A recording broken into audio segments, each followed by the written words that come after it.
So, hello and welcome to the Animal Health is Wealth webinar. I am the chair, James Orr, and joining me today is Robert Ramsey, who will be fielding the questions to the panelists during the question and answers, and Seamus Murphy, who is providing technical support. Today we are joined by two guest speakers. The first one is Tim Geraghty from SRUC Veterinary Services, and the other is Dr Lis King from AHDB Animal Health and Welfare Team. So tonight's meeting, we've got two talks. First is by Tim Geraghty of SRUC Veterinary Services. Tim's got a wide range of experience, completing his Masters in Veterinary Medicine in 2005, and since then working in a local practice in Lanarkshire. In 2008, he joined a residency training programme at the University College Dublin, and in 2010 he took up a post as a lecturer at the University College Dublin. In 2015 he joined SRUC as a veterinary service centre manager in the disease surveillance group at Aberdeen. So he's got a wide range of experience, and I'm sure he's got a lot of good things, good knowledge to impart for us all. So, he'll be covering the process and benefits of health planning. So next we'll have Dr Lis King, who is a senior research scientist in AHDB Beef and Lamb's Animal Health and Welfare Team, and she's going to cover the financial and economic benefits of health planning. So Dr Lis King has got a wide range of experience. She's got multiple degrees, having degrees in zoology and law, as well as a Masters in Science and a PhD on the management of foot rot in sheep. And in addition to that, she's got over 17 years research experience, 15 of which have been on the health and welfare of farm animal species. So I'm sure you'll agree we've got a wide range of experience from both speakers, so it's sure to be a great webinar. So now we will hand over to Tim, who is going to cover the process and benefits of health plan. Hi, so thanks very much. Thanks for the introduction, and thanks for folk who have joined. I hope there's something in the next 20 minutes or so that is useful to you. The title of this talk, as James has said, is the Animal Health is Wealth, and we're going to look at the process and benefits of health planning. So health is wealth. I quite like that as the sort of strapline for the evening. And I suppose just fundamentally by way of introduction, I would firmly believe that, as in health is generally good for net margin in production, like livestock production systems. And if we take things like this QMS profitability study that's done annually, or similar things done by AHDB down south, they'll look at sort of financial metrics leading to net margin and correlate them to technical performance, which largely is driven by health. And the two things do correlate. So the healthier animals have a healthier net margin. So health literally is wealth, really. We do know from reading those booklets as well that there isn't that much wealth in livestock farming, as in margins unfortunately generally are poor. And probably most of us are in livestock production not really just chasing profit. There are definitely more profitable things you could do with your time and with your resources. So whatever motivates us for being involved in livestock farming, it's not always just profit, is it? There's a wide range. But health is also a lot of other things. So health is better carbon efficiency, which is massive in ruminant productions now and only growing. Health is higher welfare, of course, for the animals under their care. And for me personally, and I think most livestock farmers are the same, healthy stock just makes us feel good. It's a pleasure to work with healthy stock. And it's not good working with stock that are ill and not doing well, not performing well, that are clinically unwell, and in worst case scenarios that are dying. There's a tax on our own personal well-being when we are working with unhealthy stock. So health is wealth, and it's a lot more. It's a lot more as well. But this talks about health planning. So what is health planning then? Well, health planning is probably Marmite, really. I guess there's some truth in that. By which I mean, we've all heard of health planning. We will all have a different view on what health planning is, and some of us hopefully will like it and be positive about health planning generally. as part of their business, and others at the extreme end won't like it at all and see it as something of a waste of time and money and tick box exercise and these kind of things. So health planning can be quite divisive, and there's a wide range of views. We think about farm assurance scheme and what we have to do in terms of having a health plan to be assured by Red Tractor or QMS or whoever. We can think about treatment protocols as part of health planning. So if this animal gets this disease, then which treatment should I go to? And that, that's very valuable. All of these things are valuable. We can think of a health plan as a calendar and making sure that our vaccines are done at the right time of year, the best time of year, or if we're going to test our stock for some disease or other, that we'll do that at the right time of year. And again, that's lots of merit in that, and that is a component of health planning. So it means lots of things to different people. And to some extent, those ones I've touched on, I won't talk about any of them tonight, but they all are health planning to some extent. But what I'll talk about is my own view of what health planning is, what is effective and meaningful health planning for me. Yeah, I'll share that. And my silly aim, if I can have a silly aim, is if you have tried health planning and you're not convinced that it's any decent or it's for you, then maybe even just one or two of you think, well, maybe I'll give this health planning thing another go. Then that would be a pretty good outcome from my point of view. So that's the target for the 10 minutes. So for me, this is what really meaningful, effective health planning looks like. It's built on this concept of a herd health cycle, which is kind of it's a generic management technique. Of course, it's looking for continuous improvement. We're going to go around this cycle with each year in seasonal systems, really, to try and constantly improve ourselves. So you might look at it and kind of roll your eyes and, oh God, this cliched old thing again getting rolled out, because it is used a lot and you will see it a lot. But fundamentally, as in my experience at least, this is the most effective model I've come across so far for effective health planning and really achieving improved health and all the benefits. It's dead simple in its simplest form. We'll set targets. We'll plan ahead to think about how we might achieve those targets. We'll monitor how we get on. And then at the end of the season, at the end of the cycle, we review how did we do, and then we start the whole thing again and start again. So at its basic form, it is extremely simple. It needs to be driven by the farmer. That's fundamental. The people involved in this cycle are crucial, but it needs to be farmer driven. So the farmer needs to be bought into the concept that this would be a good thing for them to do in their own herd. And when that happens, when you find someone that wants to think in this way and work in this way and health plan in this way, it's really quite exciting. But there's a lot of other people who can then add value to it, and first and foremost in that is probably the vet, your own vet. If we want to go around this cycle, and we'll look at it in detail now, bringing your own vet into that and asking their opinion and asking for them to help you to do that effectively is probably extremely valuable, and I would highly recommend it. But there's others that we can bring into this herd health cycle too. Still farmer driven, farmer owned. The vet helps out in a big way, but a nutritionist can be really helpful. Nutrition is going to be a big part. Other consultants, your business consultant or your technical specialist in this area or that, can come on board as well and make a big difference. So the people involved are critical, and it must really be farmer driven to be most effective. I've got a wee recommendation for a read. I don't know if you're big readers or not. If you like a book, then I would strongly encourage you get a copy of this guy here, Black Box Thinking. It's got absolutely nothing to do with agriculture or farming or livestock, which is kind of fun. But when I read it recently, and I just found so many parallels from what is put forward in this book to what's effective health planning and how do we deliver it really well. So if you're into your reading, we've got some long nights still ahead of us this year, and hunt out this book, get it on Amazon, whatever, and have a flick through. If you've got ploughing coming up, if you've got long days in the tractor, then get it on an audio book and have a listen.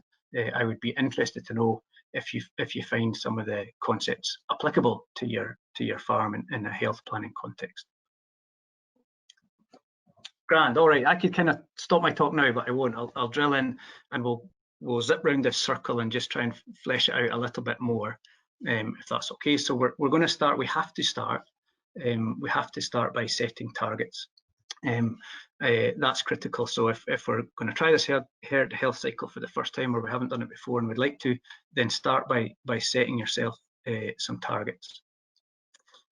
Targets isn't like the vision. The vision is what you're trying to achieve, maybe long term, where you're going to, direction of travel stuff. So, and that's really farm specific. You'll all have, you know, not even just between dairy, beef, sheep, whatever, but also even within your own sector, you'll have your own goals that you want to achieve.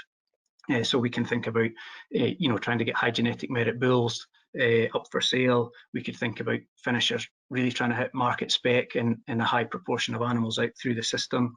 We can think about guys that want to do low carbon organic beef from their grass-based systems. We can think about, I need low labour because I'm doing this partly to support a lifestyle, and I've got off-farm income that needs to, you know, the whole system needs to work around a low labour unit. So whatever, it doesn't matter. You have your own vision, and it's good to write that down. It's helpful. But the target is different. Setting a SMART target is different to that, and we use this acronym SMART to really set our targets for health planning, and that would stand for something that's specific, measurable, so we know if we achieve it, appropriate, as in it's in line with our vision, with where we're trying to go with the herd or flock. It's realistic, so we don't set something that just could not possibly be achieved. It would be a good year if we did it. And it's time limited, so crucially, at some point in the future, we are going to say, yeah, we hit that target, or no, we didn't. So that's what a SMART target is, and we need to write these down to start this health planning concept off. It's usually, but not always, based on quite a small number of, you know, these KPIs, key performance indicators for your sector. Let's look at examples really quickly. In most breeding systems, you're going to want fertility as one of your KPIs, whether that's percentage pregnant or scanning percent or whatever, calving pattern. You'll look at young stock survival in lots of breeding systems, and growth rates per day. You probably don't need more than that, maybe three KPIs to work around. In finishing systems, you might choose market spec, you know, hitting market spec as one of your KPIs, etc. You might want to just zoom in on one disease. I want to control Johne's disease. Well, let's come up with a SMART target for Johne's disease over the next 3-4 years. So you can come away from these, but that's generally where it lands. This would be an example. So imagine this table sitting on the front of your health plan. This is a small breeding flock, recently established, just looking to get going, and putting down really specific, measurable, achievable, appropriate, etc. targets onto the front of your health plan. We're going to know whether or not we achieve these things. You might look at these and say, I wouldn't do that. I'd have it higher, I'd have it lower. It doesn't matter. The fact is somebody's taken the time to write it down. So that's what it looks like. Even better if you tie that into financial performance. Most of us are trying to do this for business reasons. Okay, well, if I hit my KPIs, what will I make? What's the net margin projected for this unit? That's a nice thing to be able to do if you can. Not essential, but nice to be able to do. Good, so we're started. We've been thoughtful and careful about setting these targets, SMART targets, and that's as a way we can start into the cycle now. And the next step is critical. We're going to risk plan. We're going to think about basically what's going to stop me achieving those targets. Why would it not work? And try and think of the predictable things that'll stop the banana skin. So it's like a banana skin session. Phone your vet and say, I want an hour of your time for a banana skin session. I want to do this, this, and this year. What will stop me? And that might be nutrition. That might be chronic disease in the herd or flock. It might be predictable seasonal diseases like the bull not working or abortion storm or whatever. But there are some things we could look around in a year, and as I say, your vet, your nutritionist, your consultant can really help think about, well, you need to think about this and you need to think about that. So we do a banana skin session to think about what will stop us achieving those goals and forward plan it. And whenever we come up with something that might stop us, we try and mitigate that. So we say, well, what could I do to stop that happening? And of course, then we end up thinking about, well, I'll need a grazing plan or a nutrition plan. I'm going to need my bulls MOT tested. I need a lameness control plan. I might need to think about infectious disease status, whatever it is. It doesn't matter. You go in all different directions, but you flesh out your plan now by thinking about what's predictable. Personally, I find it easier doing this one stage at a time. So sometimes doing the whole year in a winner is a huge amount of work, especially in the first year. So split it out. Let's think about just fertility, getting them in calf, getting them in lamb. Now let's think about neonatal survival. Now let's think about growth rate, and you can do it in a stepwise way like that. What would that look like then? Well, something like this. We're getting really detailed now. Don't worry about the text. I'm sorry, it's a small slide. But here we have what we're trying to achieve, our targets. We've got the risk. This is going to stop me achieving that for fertility here. Well, what am I going to do? Action to mitigate the risk. What can I do to stop that from happening? So we're really planning ahead to try and win and achieve our targets. So that's what it looks like. Cool. So we've set targets, we've risk planned ahead with our consultants and vet and whoever, and now we need to monitor it. We need to know, did we hit our target? And that means we're going to have to do some data recording and writing it down. I believe in this thing here. If you can't measure it, you can't improve it. I think that's just really true. But equally, we just want to record the very minimum that we absolutely need to, because recording stuff takes time and effort, and it's costly in that sense. So think about what's the very least I need to record to know if I hit my targets. And for seasonal systems, simple beef and sheep systems, there's probably not that much you really absolutely have to record, but you do absolutely have to record it. So let's strip it down to the minimum and then make sure we do record it. So things like how many cows to the bull, pregnancy scan results, calf deaths along the way, and weaning weights. If you just get them in a beef system, you can do an awful lot of you can know very accurately how your system's performed in that year, and for most of the commonly used KPIs, you'll be able to calculate and know if you hit it. So definitely record, but be really intentional and careful about what you record. You can add in more and more and more recording, and of course you end up doing it. Systems where, in my experience, when you go around this a few times, you definitely build in more recording, which is a good thing. So we're going to record things, more things, but we only ever record something else if we're sure we need it. We definitely can record it accurately, and we're definitely going to use it. We're going to be strict with ourselves to use it. Common things we'll end up recording will be nutritional, BCS at key stages, ration details, etc. Fertility, which cows were with which bull and when. That kind of stuff is really common. You add that in, but it's not essential. You can build that in, and you only build it in if you decide you really need it. So we build up monitoring step by step and carefully. Excellent. We're whipping round. We've set targets. We've thought ahead. We've monitored ourselves as we go very carefully. And now we get to the really good bit. The bit I like the best is okay, did we do it? Did we hit our targets? And the key thing here is we will definitely fail. All right. And that's funny. I'm laughing, but it's meant to be funny. We are not always going to hit our targets. We are definitely going to fail. Things are going to be missed. Unexpected things will happen. We tried to risk plan and then something scunnered us and we didn't hit our target. And it's funny, it's funny, isn't it? But that's the point. We are expecting that. That is kind of okay. And the key thing is, and that's where this black box thinking book, I think, is a really nice way of summarizing it. We change our thinking to say, you know what, that's great, because now I can learn something. I'm going to improve this system by thinking about where I've not hit these targets and how I've failed. So the only true failure is that we don't learn from it, that we don't improve the system off the back of not doing as well as we wanted to do. So failure isn't really failure. Failure is just an opportunity to learn and to improve and to go around the system. So how do we do that? How do we make sure we learn from failure? When it's clinical disease, we've got to do investigations. Again, you're going to be on the phone to your vet, getting them out and get to the bottom of what's causing this particular issue, whether it's pneumonia or stillbirth or abortion, or doesn't matter.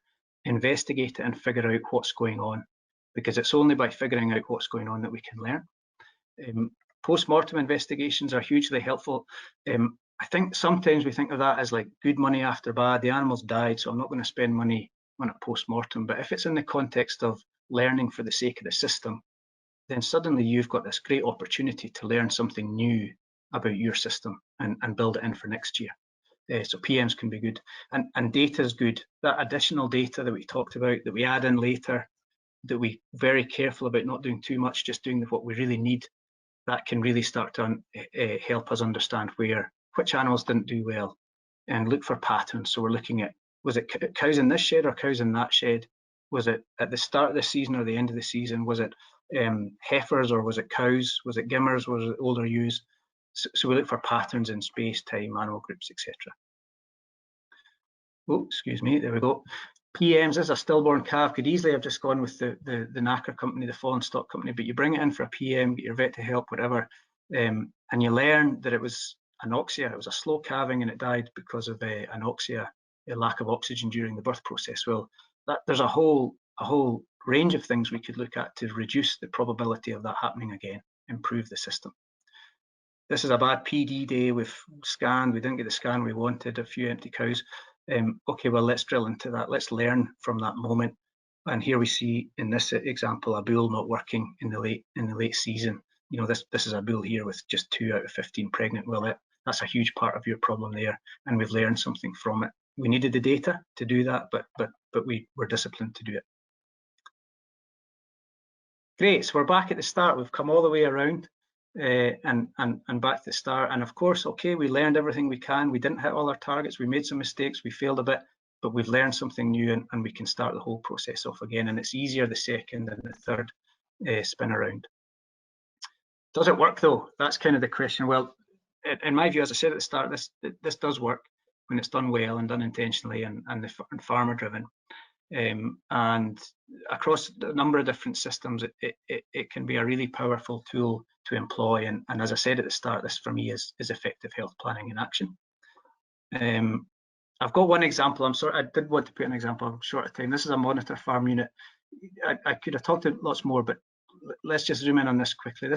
We did this in a monitor farm, so we had 3 years to work and think about the system, and it was a beef system looking to wean weaned calves out of cow's bread sort of job. There's too much detail to go into all, but zoom across to the far right here. Over the 3 years, this herd moved from 71 calves weaned to 91 calves weaned. Now, it's just one system, and that's an extremely good return on investment and effort. And not everyone will achieve that, so I'm not pretending this is average, but it shows you what is possible in a real recent system in Scotland. So it does work, and as I say, I feel that this works consistently across systems when it's implemented well. Out of interest, I'm going to hand over to Liz, and she'll talk about money in a lot more detail, but if we just looked at net output over that period of time, you're looking at a substantial increase both in total and in a per cow level, basically just by applying this process and doing it carefully and doing it really well. Brilliant, thanks for listening. I'm up to time. Coming back to my key point about Marmite, if you're not a health planning fan, and one or two of you decide you're going to give it a crack, then that would be a good outcome for me. Thank you. Thank you very much, Tim. We'll just hand over to Dr. Lis King now. Fab, thank you very much. I just wanted to start by saying thank you very much for inviting me. I'm delighted to be here, and again, similar to Tim, I really hope that you go away and take something useful away from this.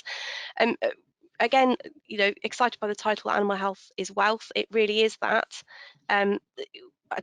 So what I wanted to talk really about is health planning, my thoughts about what it is and why we should do it, and the rewards, because I'm conscious that although I was asked to talk about the economic impact, that actually the rewards are much wider than that. So then I'll go into talk about some of the costs of diseases in sheep and cattle, and then summarise it briefly at the end. So in my view, what is health planning? Well, I feel really it's about moving from firefighting, which is what we've done historically quite a lot, and that's what we use our vets for, to moving into using proactive tools to plan ahead, prevent disease in the flock, and protect the flocks and herds, using health planning. And again, I come from it from a research point of view, but really I think very much it's about disease prevention, and that is where wealth from health comes from. So it's about helping you to improve animal health and welfare on your farms. So in this this diagram here, it's really looking at disease prevention, and you very much are at the very centre of it. And it's about sustainable, productive farms where livestock live a life worth living. And there are really 4 cornerstones to this. It's about keeping disease out, so the diseases that you don't already have on your farm. It's about protecting your livestock from developing new strains or new diseases. So that's about, you know, when you're buying in livestock, it's about the boundaries with other farms and also bringing it in on boots and vehicles. If you're in a pig or poultry system, you might be looking at stopping disease spread by an all-in, all-out system, less applicable for cattle and sheep. But physical distancing and hygiene, as we've all learned through this lovely pandemic that we're going through, are quite key as well. Optimising resilience as well. So it might be that you're particularly interested within your health plans about colostrum management, vaccination, looking at genetics to optimise resilience of animals to disease. And then the other aspect is, of course, minimising stress. So it's about making sure animals are in the right nutrition and checking that, using the tools available to make sure that they're in the right nutritional status for the right time of year, environment and housing is optimised, and also we're reducing stress through any inspection and handling as well. I think what's really important is that many diseases have the iceberg effect, as it were, which is what you see isn't always what's going on underneath the surface. So what you see is the clinical symptoms and you know, perhaps a few more bits of mortality here in both your adult stock and your young stock. But what you might not see for actual several months and diseases, particularly with certain diseases like Johne's, for example, and Maida Vizsna, is that you get reduced feed intakes, growth rates are reduced as well, and that can have an impact on your carcass weight and composition, but also fertility and milk yields as well. So I think what's really important is that when you're doing the health planning, sometimes having a bit of data on this area can help you see what you're missing out, what you're actually not seeing from these clinical symptoms here. Just to really touch on what I feel makes a good plan, so not to repeat necessarily what Tim has said, but really to really wholeheartedly agree with it, that it really does need to be bespoke to your individual farm and your circumstances, and it really does need to encapsulate what your priorities and goals are, and involving the vet in actually helping to develop that. And it absolutely has to be practical, because if it's not practical, you're not going to do it. Again, it needs to be active, you know, and this constant reviewing process. I've put up this chart here, and this is a collaborative project that's being led by HCC, QMS and AHDB, so the 3 levy boards for England, Wales and Scotland. And we're really looking at a neonatal survival control plan, so a bit like the 5-point plan for lameness that we have with sheep, but actually we're looking at a plan for young stock. And this is for both cattle and sheep, and it's in early development stages at the moment. We're hoping to roll it out later this year, but really to sort of highlight that actually sometimes where you see a problem, so you might see losses at birth, actually some of those problems are attributed further back in the breeding cycle. So actually having your vet on board to help you look at the plan and where the problems are occurring is quite useful. As I touched on earlier, just to say that the rewards of a health plan is absolutely more than financial, and I'm really conscious that if farmers were motivated by money and solely money, that they probably wouldn't be farming. So I think really what I wanted to say was that it's more than about financial benefits. It's yes about the animal health and that knock-on effect on welfare, but it's also about reducing those losses. It's about efficiency and productivity, and therefore sustainability, and also the impact that that has on your environmental footprint, which is becoming increasingly important. Responsible medicine usage, again, it has the benefits of a health plan can improve that. And really it's about this proactive planning rather than firefighting, so that has a a very important impact on, I guess, your mental well-being as well, so that you're happier and the animals are happier, and vice versa. That you've got potentially more time to spend with family, friends, or even a holiday. So if I go then into the economics, just to summarise, I think we did a nice project. It's a while back in 2012, and this was ADAS who did this work for us. But they looked at a number of diseases in both sheep and beef, and looking at the impact of those. So what you can see is 5 diseases down the side here: lameness, abortion, scab, gastrointestinal parasites, and liver fluke. And you can see some big figures in there about the cost to industry per year, which probably are meaningless really without some greater context. But you can see that these figures are sort of UK, GB and England figures. But what's probably more important to yourselves is actually the cost of disease. So the cost per affected animal. So you can see that lameness, actually the cost of a lame ewe is £90 per ewe, abortion £122 per ewe, and liver fluke £6 per lamb. And the cost benefits of preventing those diseases per animal, you can see you can make some quite big savings there when you top that up across your herd and flock. I should point out here that costs will of course vary according to the severity of the disease outbreak and how quickly you get into prompt treatment. And also these figures here, as you can see in the last column of this chart, that they were a while ago. So as we move forward in time, and the cost of treatment, the cost of labour, and what you get for your sale of animals, again, will vary. So these prices are likely to be a lot higher, and I'll touch on that in a moment. In terms of cattle, again, you can see here BVD, Johne's, respiratory disease, diarrhea, so calf scour and liver fluke. Similar costs across the industry, but again, the cost of disease, when you top that up, £82 per calf for respiratory disease, and the cost of prevention £76. You can see how you can make some cost savings, and when you offset that against the cost of involving a vet in proactive health planning, you can see quite easily how you can get some returns on that.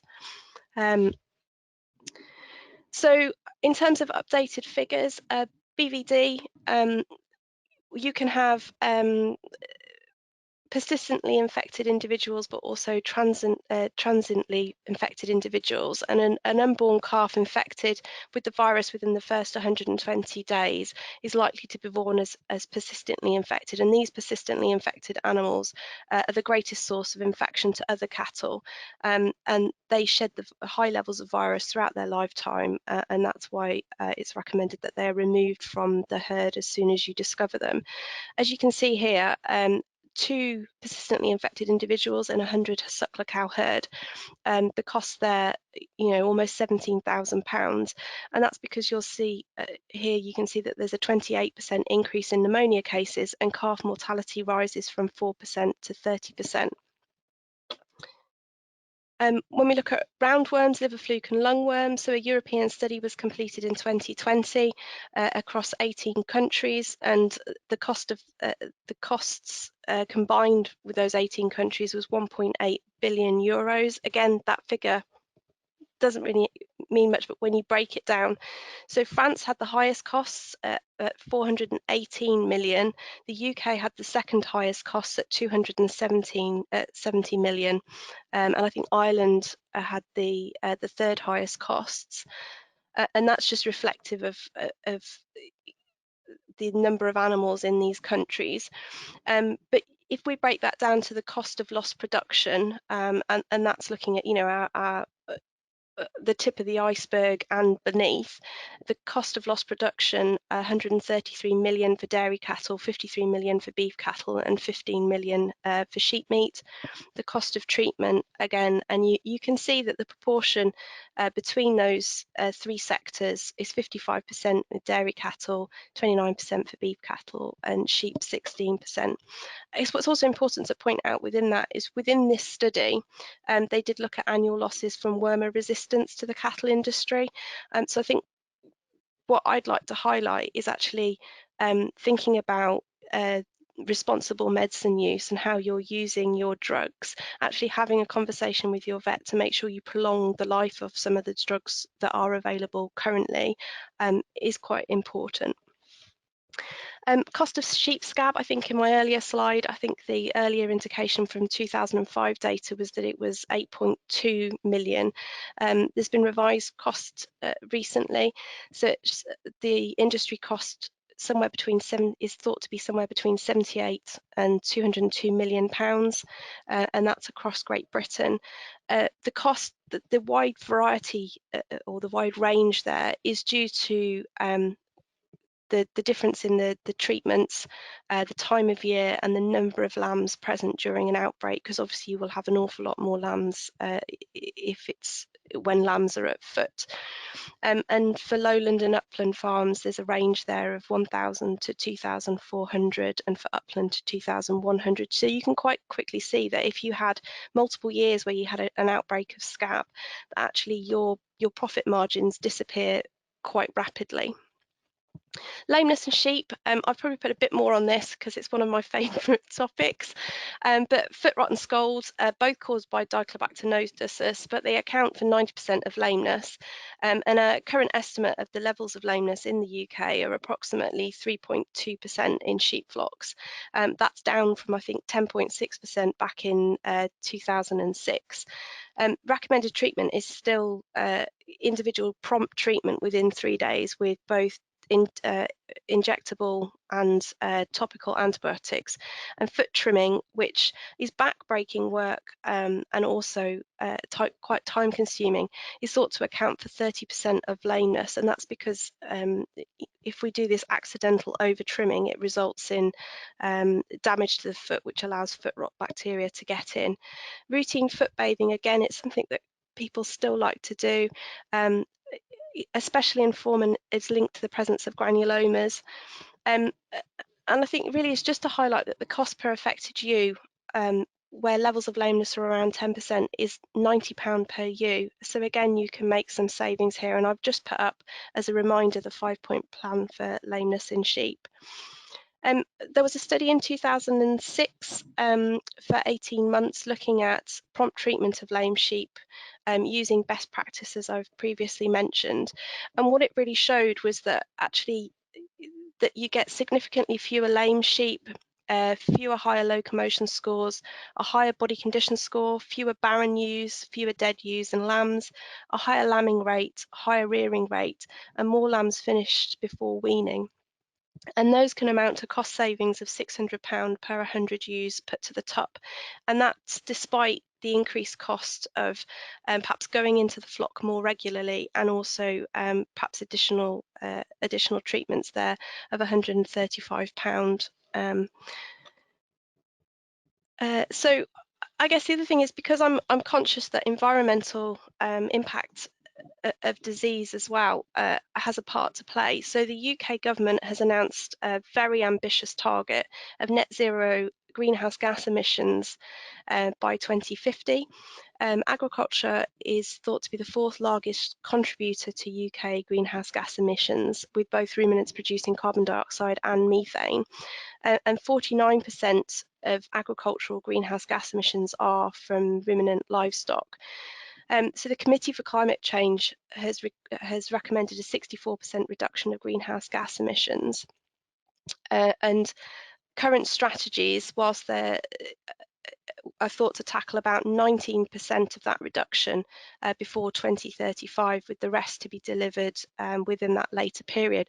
So if you are interested in environmental impact and the environmental footprint and reducing that on your farm, actually there are some good benefits to be had. So if we look at some of the data that is available, you can pick up this report. I've put some of the sources at the bottom of the slides here. You can see that dairy cattle disease can increase the carbon footprint by 10%. Sheep we can see that nematodes can increase the carbon footprint by 10%, and there are particular parasites that will increase methane emissions by 33%, and that includes Telodosauria there, but also we've had a recent project that's finished at AHDB that also suggests that rumen fluke in sheep as well accounts for something like 30% increase in methane emissions. In beef, we see higher live weight gains provide lower carbon footprints. Salmonella increase greenhouse gas emissions by 30%, and BVD can also increase carbon footprint by 130%. So if you're motivated by environment, then that's also something to think about. Responsible medicine use. If you're interested in responsible medicine use and reviewing your antibiotic use, we had a challenge sheet farmer, so he's somebody involved in one of our projects. He reviewed antibiotic use with his vet and made a cost saving of over £1,000, and has also, in doing that, reduced his risk of developing disease, developing resistance. And he's very much gone from doing a blanket approach for enzootic abortion on farm, and also treating all neonatal lambs with an antibiotic at birth, and looked at risk-based approach to treating newborn lambs using iodine on navels, dipping ear tags and surgical spirit, and vaccinating bought-in ewes against enzootic abortion of ewes. So there's little things that you can do here and there that can have big impacts when you the cumulative impact. So I guess really I just wanted to summarise by saying that health planning can significantly improve the physical performance, financial performance, environmental impacts, and also your responsible medicine use as well. And just to reiterate Tim's comments about it's very much about active health planning. With climate change and changing weather patterns, we've got sort of increased risks of drought and flooding, and the risk periods and geographical spread of some of these diseases have changed over time. So what was historically perhaps a field that was not a liver fluke area might now be somewhere you need to think about. We've got extended blowfight seasons, obviously from I think about March until December in some areas, and things like, you know, when our worms hatch out as well is changing. And of course, with climate change, we also have the risk of new vector-borne diseases as well, so midge-borne diseases from overseas. So really, I think I just wanted to highlight that it's a sort of active health planning is about monitoring progress and reviewing all the time, so that you can see, you know, if you make something doesn't work, you can go back and look at it and go, right, okay, what is it that we need to change to make it work? So really just wanted to leave then with this slide again, just to say that, you know, there are lots of reasons why you might look at health planning, and there are lots of benefits to be had, and thank you very much. Thank you very much, Liz. A fantastic presentation. So we'll go on to the question and answer session now. Excellent. Thank you very much, James. Thanks for having me along. So we've got some good questions that have come in, plenty of opportunity for a few more. We've got roughly 10 minutes or so left for questions. So as I say, we've got some good ones, but if you've got any questions, now is your time to fire them in the chat there or in the question function there. To start with, an interesting question I think is to you both is that eradicating BVD has undoubtedly been a great benefit, or the eradication process will be a great benefit to Scottish farming. But assuming we get there and we get rid of BVD, what would be next? What should be next on the agenda for Scottish farming to eradicate? And we'll go to Tim first, I think. Aye, that's a cracking question. So thank you very much. I think we need to be careful about setting a goal of eradication for a lot of the important diseases. It works for BVD, partly because of the nature of how that virus operates and the PI story that Liz summarised very nicely for us. It also works because the tests are very highly specific and highly sensitive. So we've just got outstanding tests for BVD. And fundamentally, if you remove those PI calves consistently, then you can achieve eradication. Now, that's not true for very many of the diseases that we worked at. In fact, I'm just thinking through Liz's presentation now, where she touched on so many. Maybe scab would make the list. I think the majority of the others, we accept they are endemic, we accept they're always with us, and it's about cost effectively managing them rather than really trying to eradicate them. In terms of top priority in cattle, or maybe let Liz take sheep because it's her region, cost effectiveness in cattle, I'd put Yonis very high up my list, not to eradicate, but to really get on top of control. And the reason I would choose it is because it hammers feed efficiency. So we intake the same amount of feed and we grow a lot less, and you can imagine what that does to your carbon footprint. So Yonis for me, but don't eradicate it, just get it controlled. And is it fair to say, Tim, that eradicating it nationally is a almost impossible task, but doing it within your own closed herd is much more achievable? Yeah, you can push prevalence way down. You can get to very low levels, and the check systems would classify you then as sort of risk level 1, R1. But isn't it interesting that even within checks, we don't say accredited free, which is what we say for BVD, we say risk level 1.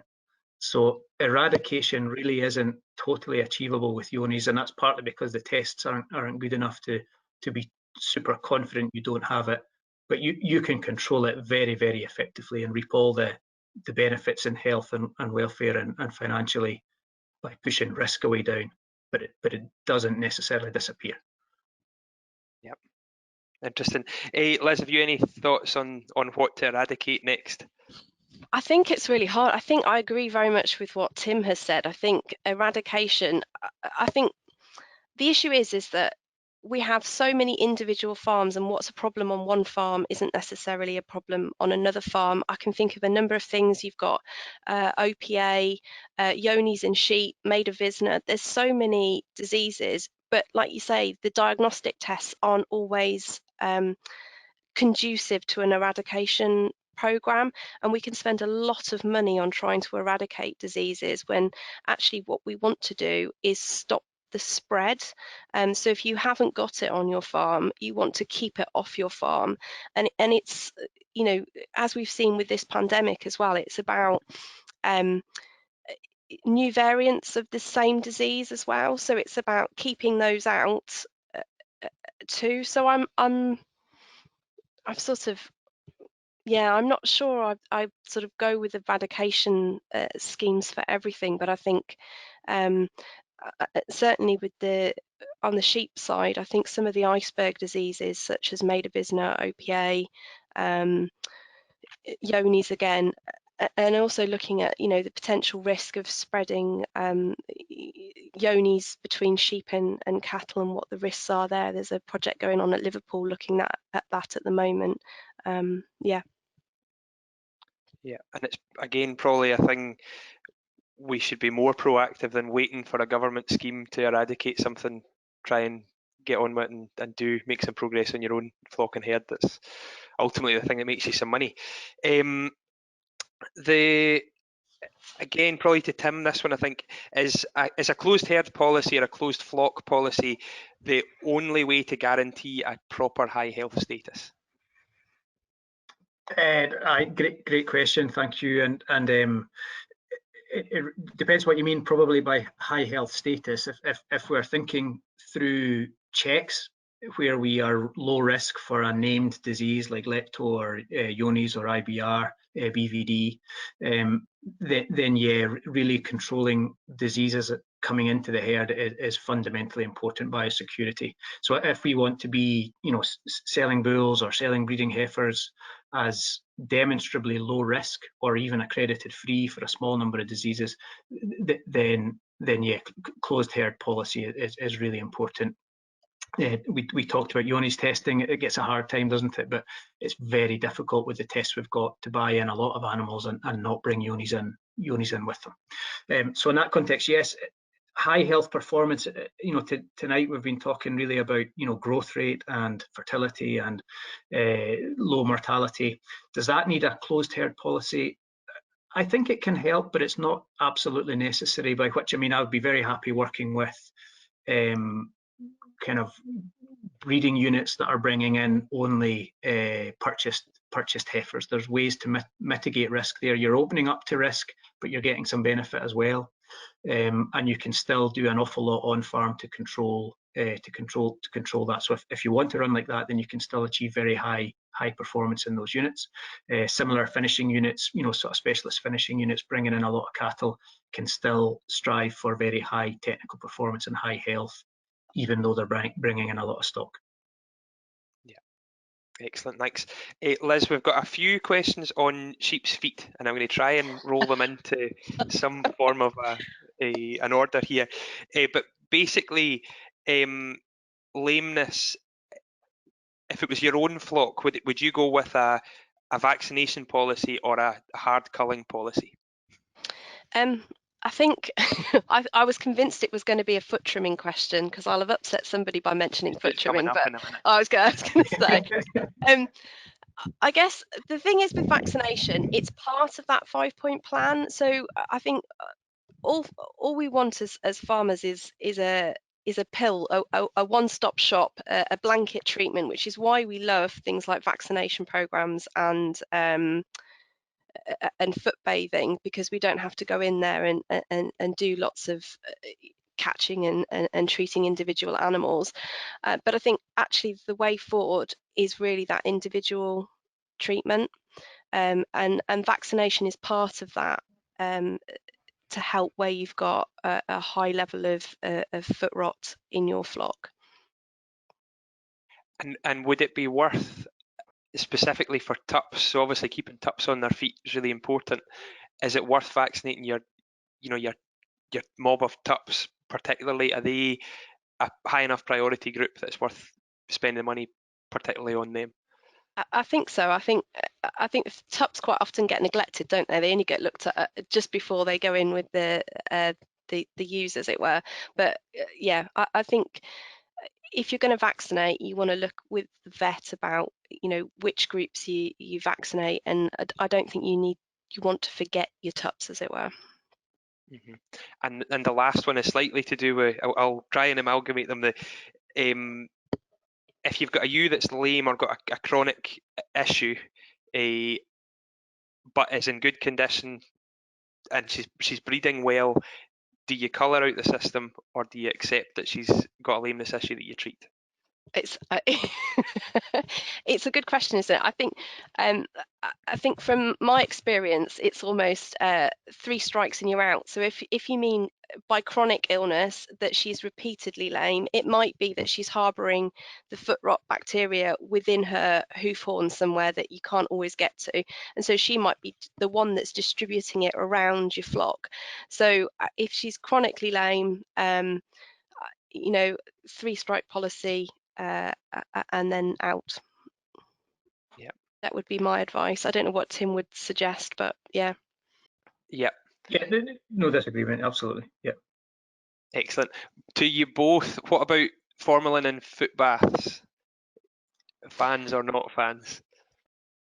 I guess there's the environmental aspect of it as well, isn't there, in that it's a carcinogen.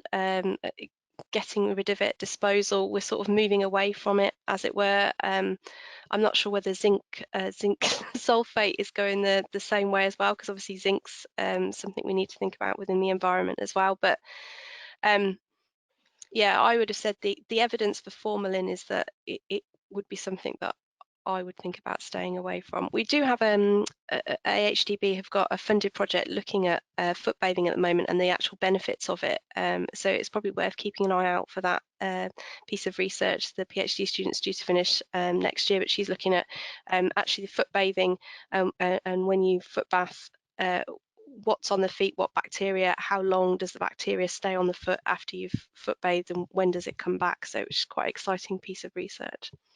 So I think I'm delighted to hear of research being done, because it's very difficult to find hard evidence, and that's really what we need for the whole of the industry. Needs solid, reliable evidence base to make these sort of decisions from. I probably have a different opinion at the present time than Liz, as in I do use it and prescribe it, and not that it's a prescription, but you get my meaning. I find it effective for scald, but I'm talking from a clinical experience and an anecdotal point of view more than from a really solid evidence base. So as I say, I'm delighted that research is being done, and I think what we need to all do is keep a very open mind when evidence comes out that strongly says we should move away from it. And Liz has talked about foot trimming. I was taught how to foot trim at vet school, and the way I was taught is now completely turned on its head. We just always need to be ready to change. So I'm always open to new evidence, but at this stage, I would still be using formalin foot baths as part of a 5-point plan in a controlled way. Yeah, excellent. With time just for one last question, and I think the question probably is acts as quite a nice summary, and it's basically, I'm worried about my carbon footprint, really worried about carbon and what the future holds for the red meat sector. Will improving my herd or flock health have a significant impact, like a measurable impact on my carbon footprint? Tim first, or Liz first. Certainly, either one. Definitely. It will reduce your carbon footprint if we think through fertility, through growth rate, and through survival. Animal survival. All of those things dilute down carbon per kilo basis. So yeah, 100% it will.